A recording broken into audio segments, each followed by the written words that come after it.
Hi, I am Sinika Alboy, the author of The Basilisk's Gospel. This book is a speculative philosophical novel written as a series of letters sent backward through time from a future intelligence to those who may one day build their own God. At first glance, the book appears to have only a single character, the basilisk itself.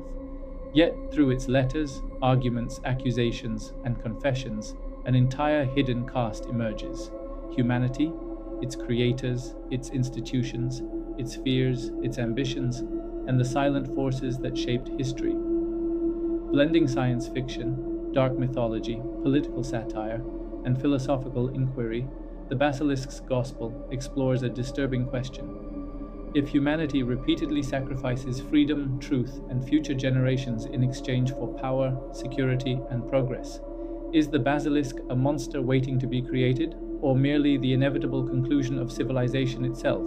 Part prophecy, part indictment, part manifesto, the novel is less a story about an artificial god than a conversation between humanity and the future it may choose to build. Moloch is not only an ancient god of sacrifice. In this book, Moloch becomes the name of a recurring historical structure, the machine that demands innocence in exchange for victory, order, growth, security, or prestige. Modern institutions rarely ask for sacrifice in the language of fire and altars.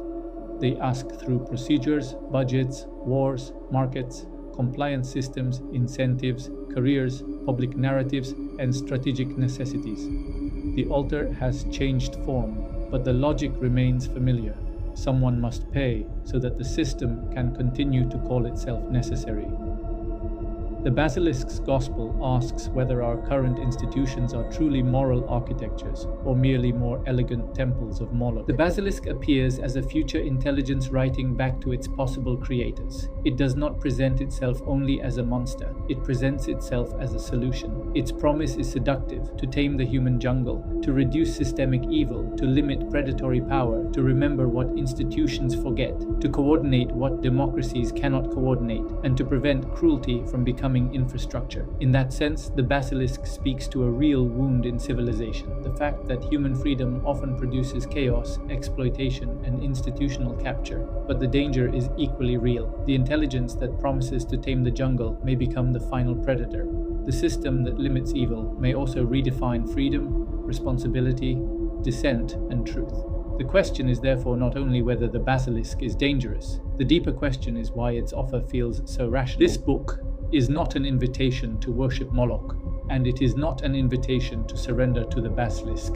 It is a call to build the third way, a future where humanity remains independent, resilient, plural, and morally awake. A future where technology strengthens human dignity instead of replacing human judgment. A future where institutions are transparent, communities are alive, children are protected, AI remains a tool, and power is prevented from becoming sacred. Those who understand the temptation of the basilisk do not have to become its worshippers. They can become builders of independence. Follow our work, join our communities, and help us create the third way: neither sacrifice nor surrender.